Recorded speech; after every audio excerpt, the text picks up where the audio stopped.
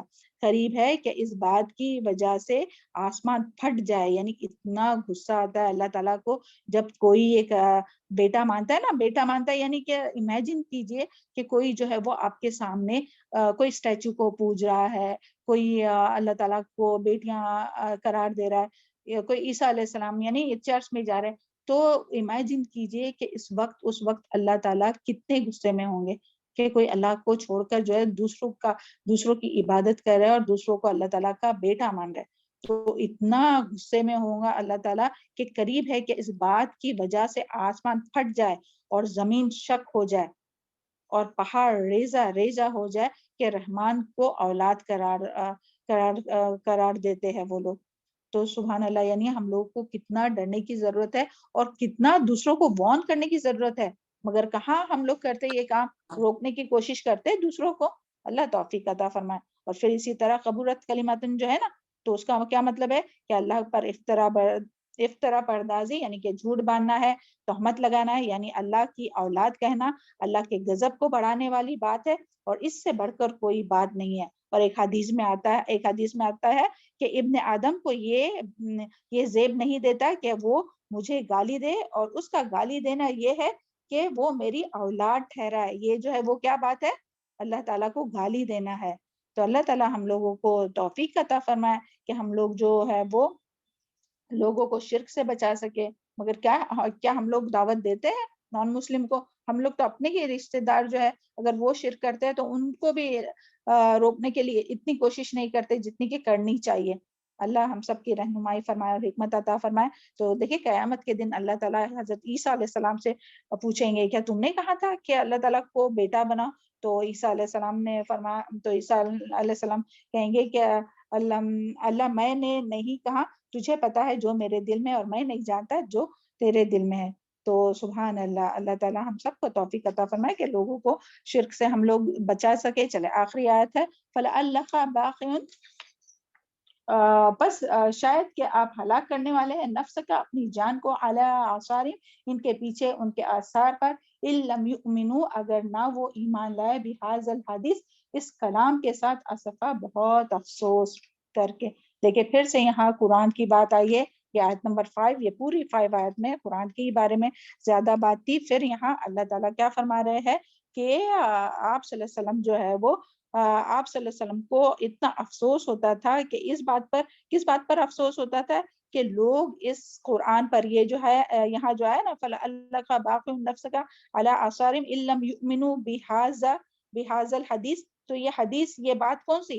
یعنی بِهَٰذَا الْحَدِيث یعنی یہ بات، یعنی یہ کلام، یعنی قرآن مجید، کہ لوگ قرآن مجید کو کیوں نہیں مانتے، کیوں نہیں ایمان لے آتے. تو نبی کریم صلی اللہ علیہ وسلم اس بات کے حریص تھے کہ لوگ حق کو قبول کرے، لیکن لوگ آپ کی بات سننے، قرآن سننے کو تیار ہی نہیں رہتے تھے. اور یہاں جو باخعون جو ہے نا لفظ، تو باخا عین جو ہے اس کا روٹ ورڈ ہے غم میں اپنے آپ کو ہلاک کرنا. تو دیکھیں آپ صلی اللہ علیہ وسلم کے دل میں انسانیت کی انتہائی دکھ اور درد تھا. آپ انہیں تباہی سے بچانے کے لیے اس قدر بے چین رہتے تھے کہ جیسے نہیں کوئی راتوں کی نیند قربان کرے اور رات رات بھر دعا کرتے رہے اور ان کے لیے تڑپتے رہے. حالانکہ یہ وہی لوگ تھے مشرکین مکہ کہ جو آپ صلی اللہ علیہ وسلم پر اور ایمان لانے والوں کو اتنی تکلیف دیتے تھے، اتنے ظلم ڈھاتے تھے، لیکن اس کے باوجود بھی آپ صلی اللہ علیہ وسلم کو فکر ہوتی تھی کہ میں ان کو کیسے بچاؤں. اور آپ صلی اللہ علیہ وسلم بچانا چاہتے تھے ایک ایک کو کہ کس طرح سے ان کو آگ میں جانے سے بچائے. تو یہ تو آپ صلی اللہ علیہ وسلم تھے. اور ہم لوگوں کے اوپر ابھی یہ جو ہے قرآن کو دوسروں تک پہنچانا، قرآن سے لوگوں کو جوڑنا، قرآن کی تعلیمات دینا، لوگوں کو علم پہنچانا، یہ جو ذمہ داری ہے، یہ جو آپ صلی اللہ علیہ وسلم کا مشن تھا، یہ اب کس کے ہاتھ میں؟ انتم خیر امت اخرجت للناس اتأمرون بالمعروف وینہون عن المنکر، کہ تم بہترین امت ہو، نکالی گئی ہے لوگوں کے لیے تاکہ تم لوگوں کو نیکی کا حکم دو اور برائی سے روکو. تو ہم خود تو پہلے رکیں گے تب نا، خود برائی نیکی کریں گے، خود برائی سے بچیں گے، تب تو ہم لوگ دوسروں کو بلائیں گے. تو ہم لوگ خود ہی نہیں ابھی کتاب کو پڑھتے ہیں، خود ہی نہیں سمجھتے، خود ہی نہیں اس پر عمل کرتے، خود ہی نہیں برائیوں سے رکتے، تو کس طرح سے بچائیں گے؟ حالانکہ اللہ تعالیٰ کیا فرماتے ہیں کہ تم بہترین امت ہو، نکالی گئی ہے لوگوں کے لیے. تو ہمارا بھی یہی مشن اور ہمارا بھی یہی مقصد ہونا چاہیے، اور ہمیں بھی اپنے آپ کو، اپنی جان کو اسی طرح بھلانا چاہیے غم میں کہ لوگ کیوں نہیں مانتے، کیوں نہیں ایمان لاتے، کیوں نہیں قرآن سننے آتے، کیوں نہیں قرآن کا علم حاصل کرتے، کیوں نہیں قرآن کی کلاسز سے جڑتے. چلے ہم لوگ کتنا غم کرتے ہیں، یعنی ہمارے غم اور پریشانیاں کیا ہوتی ہے؟ ہم لوگ غم کرتے ہیں، مگر کون سی بات پر غم کرتے ہیں؟ دوسروں کے لیے سوچتے ہیں ہم لوگ کہ لوگوں کا کیا ہوگا آخرت. چلے دوسروں کا سوچئے، دوسروں کا چھوڑیے، آپ صلی اللہ علیہ وسلم تو تمام انسانیت کا سوچ رہے تھے. ہم لوگ تو اپنے گھر میں اپنے ہی بھائی بہن اگر نہیں سنتے، اپنے ہی نسبی اور سسرالی رشتے دار اگر نہیں سنتے، یا قرآن سے جڑے ہوئے نہیں ہیں، یا وہ اس کا علم نہیں رکھتے، تو ان کو جوڑنے کی بھی کوشش نہیں کرتے، ان کو بھی بلانے کی کوشش نہیں کرتے کہ نہیں ان کو وہ ناراض ہو جائیں گے، وہ خفا ہوں گے، اور وہ اور یہ اور وہ 1760 دماغ میں آتی ہے باتیں. تو ہماری غم اور پریشانیاں کیا؟ ہم لوگ تو اپنی دنیا کے غموں میں ہے، یہ ہوا وہ ہوا، اس کو ہوا یہ ہوا. آخرت کا غم ہم لوگ کہاں کرتے ہیں کسی کا؟ اور سب سے بہترین اگر ہم لوگ کسی کی خیر خواہی کریں نا، تو ان کی آخرت کی ہم لوگ کو غم فکر کرنا چاہیے. دنیا میں تو جتنا ملنا ہے نا وہ مل کے رہے گا، مگر آخرت بغیر کوشش کے نہیں ملیں گی. تو ہمیں کتنی فکر ہوتی ہے کہ لوگوں کی آخرت کا سنوارے، لوگوں کو آخرت سے وارن کرے، لوگوں کو اللہ تعالیٰ سے جوڑے، لوگوں کو اس کلام سے جوڑے، اس کو سیکھنے سمجھنے والا بنائے. کسی کا غلط کام کرتے ہوئے دیکھتے تو ہمارے جذبات کیا ہوتے؟ جیسے پیارے نبی صلی اللہ علیہ وسلم کے تھے؟ نہیں. کیا ہوتے ہیں ہمارے جذبات؟ تو اللہ تعالیٰ ہم سب کی رہنمائی فرمائے. یہ سب آپ کے لیے کوشچن ہے، سوچئے، اور ہم بھی سوچیں گے، آپ بھی سوچیں گے، اور پھر اللہ تعالیٰ ہم سب کو اس کے مطابق عمل کرنے کی توفیق عطا فرمائے. اور اللہ تعالیٰ ہم سب کے اخلاق جو ہے وہ اپنے پیارے نبی صلی اللہ علیہ وسلم کی طرح کریں کہ لوگوں کے غم میں کہ لوگ کیوں نہیں مانتے، اور خود نیکی پر ثابت قدم رہے، نیکی میں جو نیکی پہلے کرتے تھے اور زیادہ کرے، برائیوں سے بچے، اور پھر جو ہے وہ دوسروں کو بھی دعوت دے اس کلاس میں آنے کی، قرآن سے جڑنے کی، نیکی اور خیر کی بات بتانے کی، اور برائی سے روکنے کی، حکمت کے ساتھ، عمدہ نصیحت کے ساتھ، دلیل کے ساتھ، اور اخلاص کے ساتھ. اللہ تعالیٰ بولنے اور سننے سے زیادہ عمل کرنے کی توفیق عطا فرمائے. سبحان ربک رب العزت عما یصفون وسلام علی المرسلین والحمد للہ رب العالمین. سبحانک اللہم بحمدک، اشہد ان لا الہ الا انت، استغفرک واتوب الیک. جتنے لوگ آج جوائنٹ ہوئے تو پلیز کل بھی اسی ٹائم پر آپ جوائن ہوئیے. ہاں انشاءاللہ ہم لوگ پورا اللہ کرے کہ سورہ کہف اچھی طرح سے سمجھ سکے اور اس کے مطابق عمل کر سکے. اللہ تعالیٰ ہم سب کے لیے آسانی کرے. جزاک اللہ خیر. السلام علیکم ورحمۃ اللہ وبرکاتہ.